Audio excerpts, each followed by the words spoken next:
আসসালামু আলাইকুম। কেমন আছেন সবাই? আশা করি আপনারা সবাই ভালো আছেন।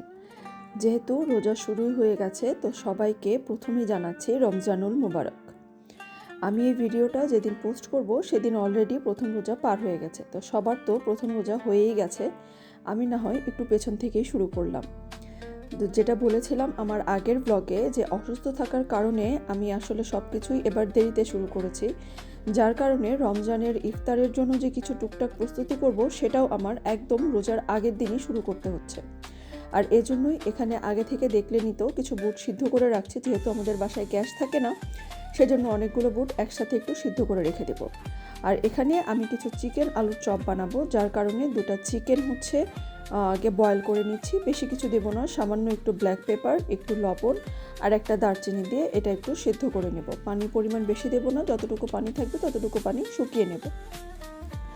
তো যেটা বলছিলাম, রমজানের জন্য যা যা রেডি করব সেটার প্রস্তুতি আমাকে একটু একদম দেরি করেই নিতে হচ্ছে। তো কি আর করা, আমি আগে থেকেই নিচ্ছি। এবার হয়তো বেশি কিছু তৈরি করতে পারবো না, দেখা যাবে হয়তো রোজার মাঝখানে কিছু একটা তৈরি করতে পারি। আর আগের দিন যতটুকু পারি চেষ্টা করছি।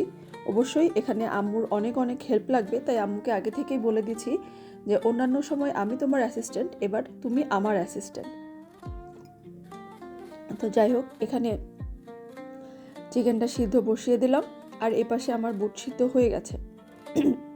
আর এখানে আমি আর আমার ভাইয়া মিলে ঘর সাজানোর প্রস্তুতি করছিলাম। তেমন কিছু না, ছোটোখাটোই একটু লাইটিং করব। আর আগের বারে যে লাইটগুলো ছিল সেগুলোই দিয়েছি। এবার আর নতুন করে কোনো কিছু কেনাকাটা করার সুযোগ হয়নি, কারণ যখন থেকে দেখা শুরু করেছি তখন দেখা গেছে যে টাইম আর খুব বেশি নেই। তো এই তো এখানে আমি লাইট লাগাচ্ছিলাম আর ভাইয়া আমাকে হেল্প করছিল।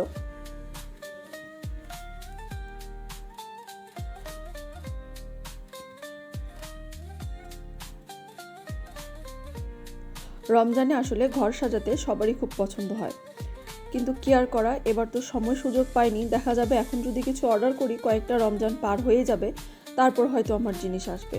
তো এবার আর নতুন করে তেমন কিছু করব না। যদি টুকটাক কিছু হয় যে ইনস্ট্যান্ট পাই, তাহলে হয়তো করতেও পারি। আর এখানে একপাশে আমি আলু সিদ্ধ করে নিলাম, কারণ যেহেতু আলু আর চিকেন দিয়ে চপ বানাবো, শুধু আলুর চপ বানাবো, তো অনেকগুলো আলু একসাথে সেদ্ধ করতে হবে। তবুও খুব একটা বেশি কিছু সিদ্ধ করতে পারিনি, অল্পই হয়ে গেছে শেষে দেখা গেছে। আর এখানে এই যে বললাম, বুটগুলো এরকম আমরা আলাদা ছোটো ছোটো পলিথিনে করে রেখে দিয়েছি, কারণ ছোটো ছোটো বক্সে করে রাখতে গেলে কিন্তু ফ্রিজে অনেক জায়গা নিয়ে নেবে। আর এটা একদম ছোট বক্সেও রাখা যাবে না যে আপনি আইস বক্সে রাখবেন, যার কারণেই একটু পলিথিনে করেই এভাবে রেখে দিচ্ছি, যে প্রত্যেক দিন একটা করে বের করে নেব। আর এরপরে এখানে আমি আলু আর চিকেন চপটা বানিয়ে নিচ্ছি, যার কারণে এখানে যে চিকেনটা বয়েল করে রেখেছিলাম সেটা প্রথমে সেট করে নিলাম, তারপরে সেদ্ধ আলু দিয়ে দিলাম, কাঁচামরিচ, ধনিয়া পাতা, লবণ স্বাদ মতো, আর একটু চাট মশলা দিলাম, একটু আম্মুর রেডি করা গরম মশলা দিলাম, আর একটু কালো গোলমরিচের গুঁড়া। আমি যেহেতু ঝাল একটু বেশি খাই, তাই ঝালের পরিমাণটা একটু বেশিই দিচ্ছি।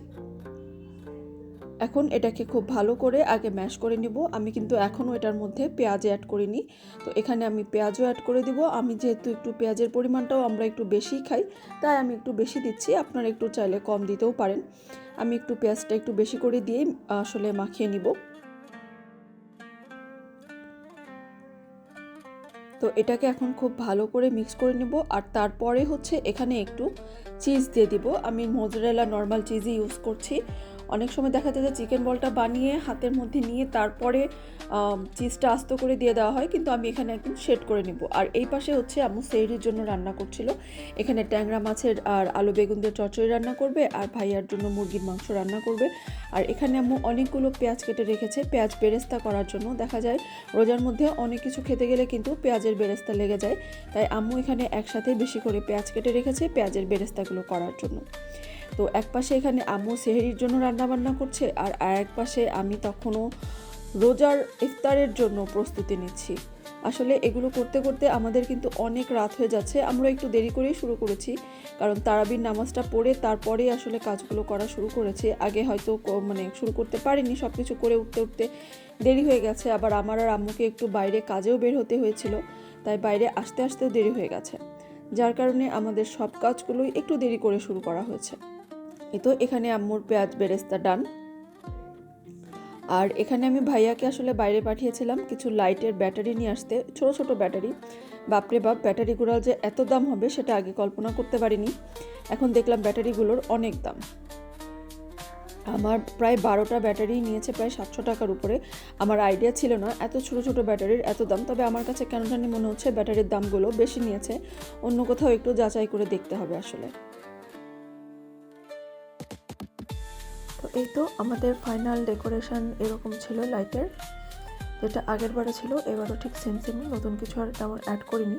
যদি কিছু অ্যাড করি তাহলে তো আপনাদের সাথে শেয়ার করবই। আর এখানে আম্মুর চচ্চড়ি রান্না করা অলমোস্ট ডান। ট্যাংরা মাছ দিয়ে আলু বেগুনের চচ্চড়ি রান্না করাও আম্মুর অলমোস্ট হয়ে গেছে। আর অপর পাশে আমি একটু ডিম ভেজে নিচ্ছিলাম আলুর চপ করার জন্য।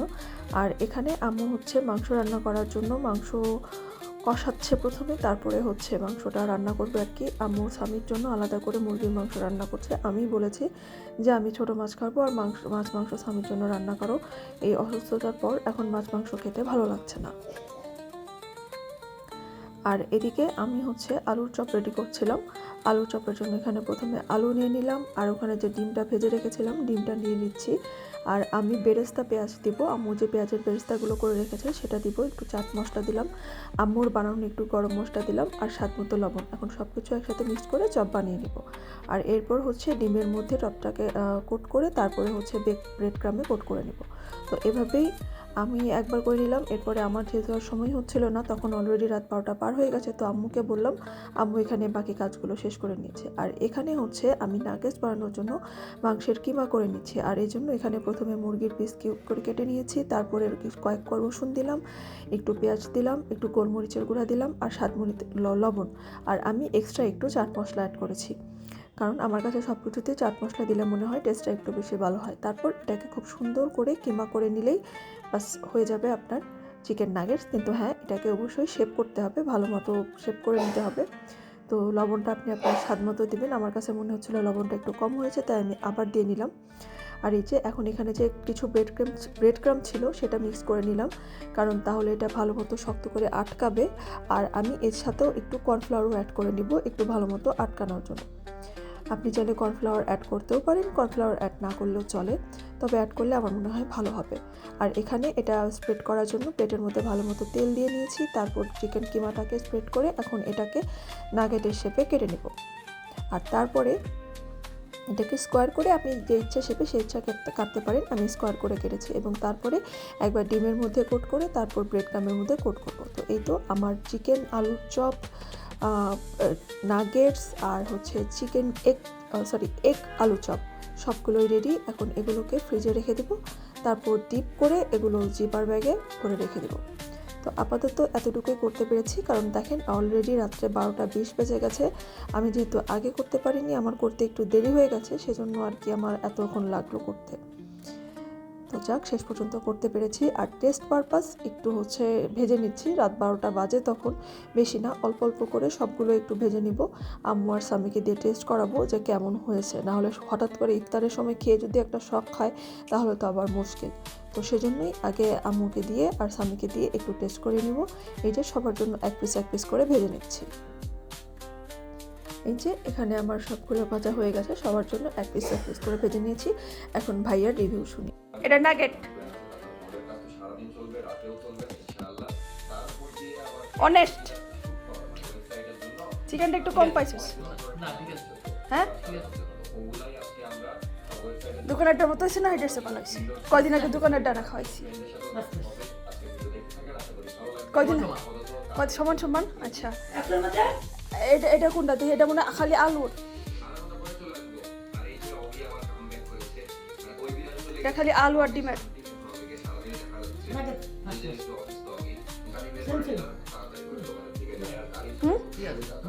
আর এটা হলো চিজ চিকেন।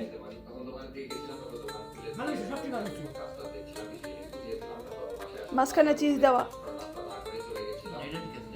ঠিক আছে, চিজ দেওয়া ঠিক আছে, গুড। The next day. আর এই যে এখানে পরের দিন আমি এগুলো ডিপ করে রাখছি। আগের দিন এগুলোকে ডিপ করে রেখে দিয়েছিলাম, একটা প্লেটের মধ্যে ডিপ করে রেখেছিলাম, যে প্রত্যেকটা ফ্রিজ হয়ে গেলে ডিপ হয়ে গেলে আর কি তারপরে জিপার ব্যাগে ভরে রাখবো, নাহলে একসাথে রেখে দিলে পরে দেখা যাবে বের করতে সমস্যা হবে। আর যেহেতু দুটো একই রকম, তাই এটার উপরে আমি একটু লিখে রাখছিলাম কোনটা চিকেন আলুর চপ আর কোনটা হচ্ছে আলু এগ চপ। তো দুটো আলাদা করে রাখলাম। এখন এগুলোই ফ্রিজে রেখে দেব। খুব বেশি করে এবার বানাতে পারিনি, যদি প্রয়োজন হয় তাহলে মাঝখানে আবার বানানো যাবে। আর এখানে তখন আম্মু হচ্ছে অলরেডি ইফতারের জন্য খিচুড়ি বসায় দিছে। খিচুড়ি না, অ্যাকচুয়ালি চাল বিরিয়ানি, শুধু চাল দিয়ে, এটাতে কোনো ডাল নেই। এটা আমাদের রেগুলার খাবার রোজার মধ্যে। আর এখানে আমি ডালটা মেখে রাখছি, এখন বড়া বানাবো। আর এই যে আবারও সবার জন্য এক পিস করে বের করে রেখেছি। বেশি তো ভাজি বড়া খেতে যাচ্ছে না, কিন্তু প্রথম দিন একটু করে তো খাবোই। আর এখানে হচ্ছে এই যে আমরা বুটটা যেটা দেখালাম, বুটটা এরকম করে পলিথিনে করে রেখে দিয়েছিলাম প্রত্যেক দিনেরটার জন্য, সেটা একটা বের করে রেখেছি। আর এই মেরিনেটেডটা, চিকেন মেরিনেটটা আমি অনেক আগেই করে রেখেছিলাম, তো এখন ডিপ থেকে বের করে রাখলাম 3 জনের জন্য। এখন 3টা ভেজে নেব। যেহেতু প্রথম দিন একটু ভাজা পোড়া তো খাবো, এরপরের থেকে ইনশাল্লাহ ভাজা পোড়া এত খাবো না, আরও কম খাওয়া দাওয়া করবো। ভাজা পোড়া আরও কম খাওয়া দাওয়া করবো। আর এখানে ট্যাঙের শরবত বানিয়ে রাখলাম। আমার মোটামুটি সব ইফতার বানানো শেষ। এটা হচ্ছে লেবুর শরবত। আর এখানে আমার আম্মুর জন্য একটু গরম পানি, জিরা পানি। এই যে আমার এই, আর বুট সামান্য একটু ভেজেছি, যেহেতু আমাদের বুট খুব একটা বেশি চলে না, আর সবার জন্যই অল্প অল্প করে সব কিছু ভেজেছি। আর এখানে যে ফ্রুট কেটে রাখা। তো আমাদের ইফতারের সব মোটামুটি রেডি। এখন হচ্ছে সবার জন্য আলাদা করে জাস্ট সার্ভ করবো। ও আচ্ছা হ্যাঁ, এই যে আম্মুর চাল বিরিয়ানি, সেটাও রেডি হয়ে গেছে। তো এই ছিল আমার আজকের ইফতার। এখন সবগুলো সার্ভ করে বাস ইফতার করার পালা। তো আমার আজকের ভিডিওটি যদি ভালো লেগে থাকে একটা লাইক দিতে কিন্তু ভুলবেন না। যারা এখনও চ্যানেলটি সাবস্ক্রাইব করেননি, প্লিজ আজকে আমার চ্যানেলটি সাবস্ক্রাইব করে আমার সাথেই থাকবেন। আমার পরিবারের জন্য দোয়া করবেন, নিজের পরিবারের খেয়াল রাখবেন। আর সবশেষে আবার সবাইকে জানাচ্ছি রমজানুল মুবারক। সবার যেন রোজা খুব ভালোভাবে হয়, সবার ইবাদত যেন আল্লাহ গ্রহণ করেন, সবাই যেন খুব ভালোভাবে ইবাদত করতে পারেন। আমার জন্য আর আমার পরিবারের জন্য অবশ্যই সবাই দোয়া করবেন। তো সবাইকে আবারও রমজানুল মুবারক জানিয়ে আজকের মতো এখানেই বিদায় নিচ্ছি। শীঘ্রই আপনাদের সাথে নতুন আরেকটি ভিডিওতে দেখা হবে। আল্লাহ হাফেজ।